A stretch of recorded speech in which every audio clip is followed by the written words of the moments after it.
The man was sentenced to 19 years in prison. He spent every day soaked in water, doing the hardest labor. That day, he was finally released, but the warden wouldn't let go. He made an impossible demand. The man had to carry a massive flagpole alone. He hoisted the pole, and a miracle happened. He carried it right to the warden. The warden, helpless, handed over the release papers. But the man noticed something wrong. The yellowed paper labeled him a dangerous person. His so-called freedom was just parole. He had to report to the police weekly. The man was furious. He stole bread to save his starving nephew. That got him 5 years. The warden targeted him, extending it to 19. Now, nearing freedom, he still wasn't truly free. He hated the warden, but he gritted his teeth and took the papers. He didn't know what awaited outside. Beyond weekly check-ins, a harsher world loomed. He looked for work everywhere. No one would hire a freshly released danger. He tried begging in town. Adults drove him out, and kids threw stones. At night, he hid in a stable. The owner, fearing filth,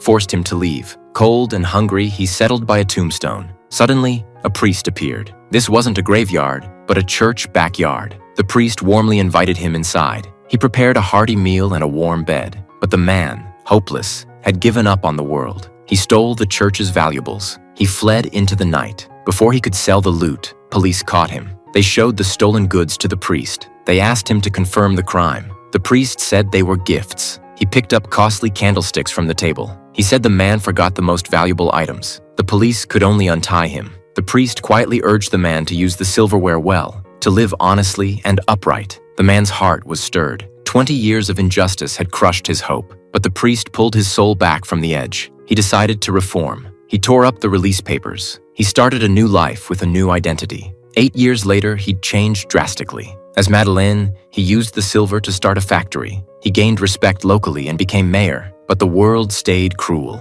The poor still starved. The streets were full of vagrants. He tried to save more people with his limited power. Even so, workers still clashed. A pretty female worker was ganged up on. The man wanted to mediate. Then he saw a familiar face. He told the foreman to handle the workers' dispute. He braced himself and went upstairs to meet Inspector Javert. Javert didn't recognize him. He'd been transferred to this city. Now he was the police chief under the man. Javert found the man oddly familiar, like an old acquaintance. The man, heart pounding, avoided his gaze. But then an accident outside nearly exposed his identity.